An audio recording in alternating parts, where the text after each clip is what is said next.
अब तुम लोग 10वीं से जा रहे हो भैया सीधा 11वीं। अब तुम हो रहे हो बड़े, और जैसे जैसे तुम बड़े हो रहे हो तुम्हारी रिस्पॉन्सिबिलिटीज भी बढ़ रही हैं और तुम कहीं ना कहीं गलतियां भी करोगे। तो इस वीडियो के अंदर मैं तुम्हें कुछ ऐसी बातें बताऊंगा, कुछ ऐसी कॉमन मिस्टेक्स बताऊंगा जो तुम करोगे और उन मिस्टेक्स के कारण तुम्हें दिक्कत, परेशानी, समस्याएं देखने को मिलेंगी। तो एक सबसे पहली गलती, मिस्टेक क्या रहती है तुम लोगों की? ये रहती है कि भैया 11वीं में पढ़ाई जो शुरू करूंगा वो 10वीं के रिजल्ट्स के बाद करूंगा। अब रिजल्ट आने में अभी 2 से 3 महीने का समय लगेगा, है ना? 2-2.5 महीने आराम से लगेंगे। तो क्या 2-2.5 महीने तक पढ़ाई नहीं करोगे? या विश्वास नहीं है कि भैया पास नहीं होंगे? हमें तो पूरा विश्वास है कि नंबर आएंगे 90+, है ना? तो देखिए, है क्या कि तुम लोगों को यहां पर इस टाइम पर बिल्कुल भी प्रोकास्टिनेट नहीं करना। यह बिल्कुल नहीं सोचना कि रिजल्ट आए तब पढ़ाई शुरू करूंगा। मेरी मानो तो मैं यही कहूंगा कि जैसे ही तुम्हारे एग्जाम्स खत्म हो, सिर्फ और सिर्फ तुम्हें जो मार्च का महीना है ना, ये चिल करना है। होली खेलो बढ़िया तरीके से, थोड़ा रिलैक्स करो, रिश्तेदारों के आ जाओ, घूमो फिरो, मामा मामी नाना नानी सब क्या हुआ, और सीधा सीधा जो है आराम जो है कर लो जो करना है। और क्लासेस की शुरुआत जो है इमीडिएटली आफ्टर द एग्जाम्स तुम्हें कर लेनी है। यानी कि मतलब क्या कि भैया तुम ये मान करके चलो कि जैसे ही अप्रैल 1st वीक शुरू होता है तो अप्रैल 1st वीक से तुम्हें अपनी तैयारी शुरू कर लेनी है क्लास 11th की। क्योंकि ये जो 11वीं है ना, इसको लेकर के हमें बहुत सारे मिथ देखने को मिलते हैं। और मैं तुम्हें रियलिटी बताऊं ना, मेरे साथ भी कई स्टूडेंट्स थे, मेरे टाइम पर भी स्कूल में यही था कि बच्चे जो है मेरे साथ के जो मेरे क्लासमेट्स थे उनका यही था कि यार अभी तो 11वीं है, अभी तो एग्जाम दिए हैं, थोड़ा रिजल्ट आ जाए, वेट कर ले, देख ले, फिर पढ़ाई शुरू करेंगे। और ट्रस्ट मी, जिन बच्चों ने वेट करा रिजल्ट का, तो वो जो समय था ना 2-2.5 महीने का जो उनके हाथ से निकल गया, आखिर तक रोते रहे उस समय को लेकर के वो।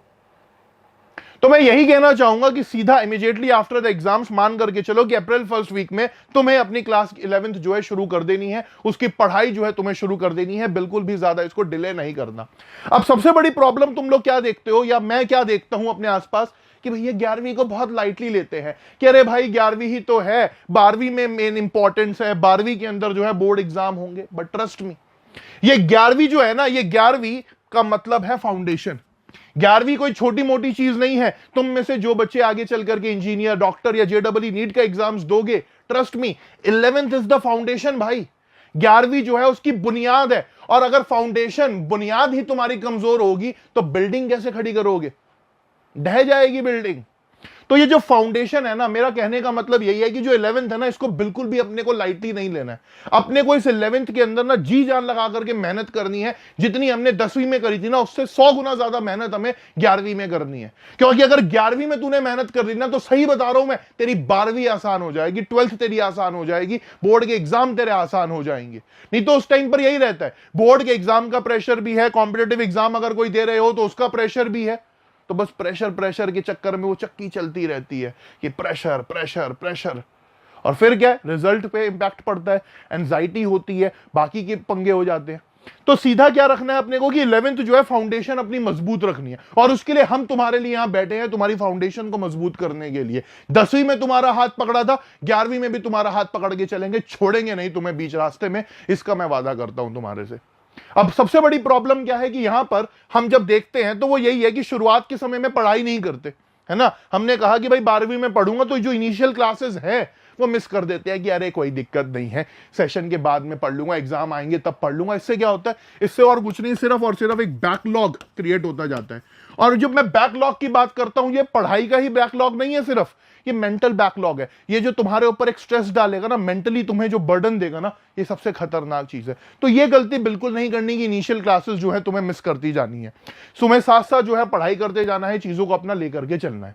अब एक कंफ्यूजन जो यहां पर अक्सर हमें देखने को मिलता है वो ये आता है कि पढ़ूं तो पढ़ूं कहां से, करूं तो करूं क्या? यूट्यूब से पढ़ूं भैया या लोकल ट्यूशन से पढ़ूं? भैया मुझे JEE नीट की तैयारी करनी है, कहां से करूं? समझ नहीं आ रहा, कंफ्यूजन है बहुत ज्यादा। तो देखो, मैं तुम्हें क्लियरली बात बताता हूं कि जब बात आ रही है यूट्यूब की, तो हम तुम्हारे को 11वीं 12वीं में हाथ तुम्हारा पकड़ करके चलेंगे। डिस्क्रिप्शन के अंदर लिंक तुम्हें मिल जाएगा यूट्यूब चैनल का, जाकर के तुम सब्सक्राइब कर लेना। 11वीं के सेशंस, 12वीं के सेशंस वहां तुम्हें आने देखने को मिलेंगे। तुम में से जो बच्चे हैं जो JEE नीट की तैयारी करने चाहते हैं, ऑनलाइन प्लेटफॉर्म्स हमारे पास हैं, ऑनलाइन कोर्सेज हमारे पास हैं। बट अगर तुम कोटा आकर के तैयारी करना चाहते हो, ऑफलाइन सेंटर्स में आकर के तैयारी करना चाहते हो, एक कॉम्पिटिटिव एनवायरनमेंट में रह करके तैयारी करना चाहते हो, तो ये बेस्ट मौका है।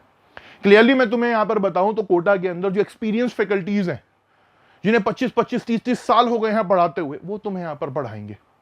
तो ये तुम्हारे पास एक बहुत ही गोल्डन अपॉर्चुनिटी है अपने भविष्य को आगे एक सही रास्ते पर लेके जाने की।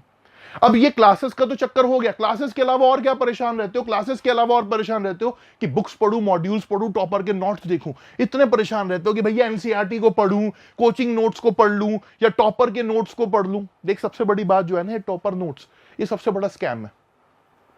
तो ये समझ ही नहीं आएगा कि ये है क्या, क्योंकि किसी ने भी नोट्स जो बनाए हैं, तुमने भी अगर जो नोट्स बनाए होंगे 10वीं के अंदर, वो अपने अपने हिसाब से बनाए होंगे, है ना। तो यहां पर जो भी टॉपर होते हैं ना, वो अपने हिसाब से अपने नोट्स बनाते हैं, तुम्हें समझ नहीं आएंगे।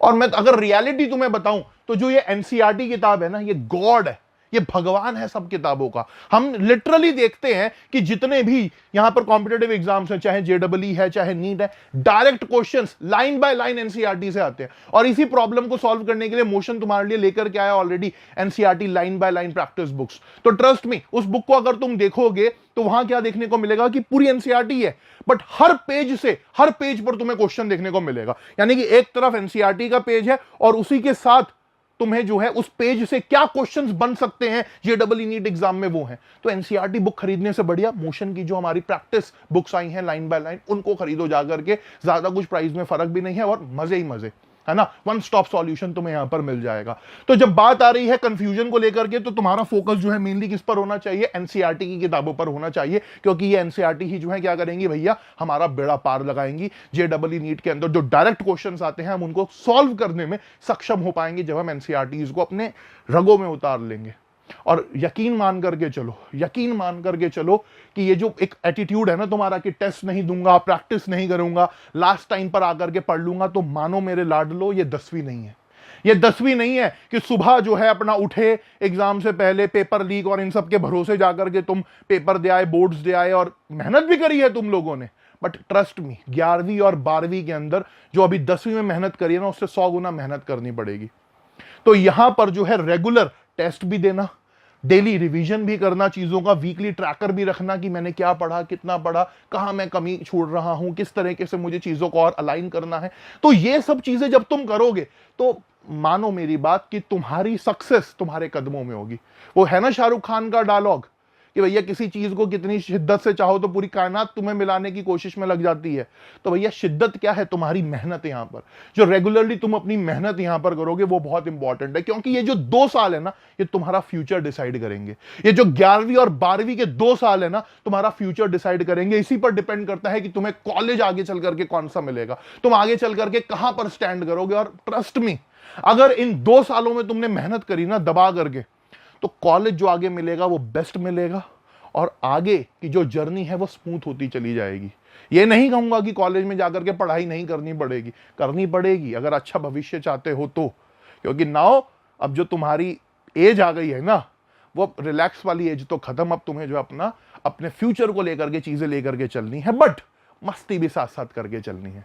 तो पढ़ाई भी करनी है, मस्ती भी करनी है और सीरियस भी रहना है, और बाकी डिस्ट्रैक्शन से दूर रहना है, तुम्हें पता है। तो इन सब चीजों का ध्यान रखना। जो बातें मैंने यहां तुम्हें बताई हैं, इस वीडियो को बनाते समय मैं सच में बहुत ज्यादा इमोशनल हूं, क्योंकि मेरे लाडले जो हैं वो कहां जा रहे हैं? अब 11वीं में जा रहे हैं।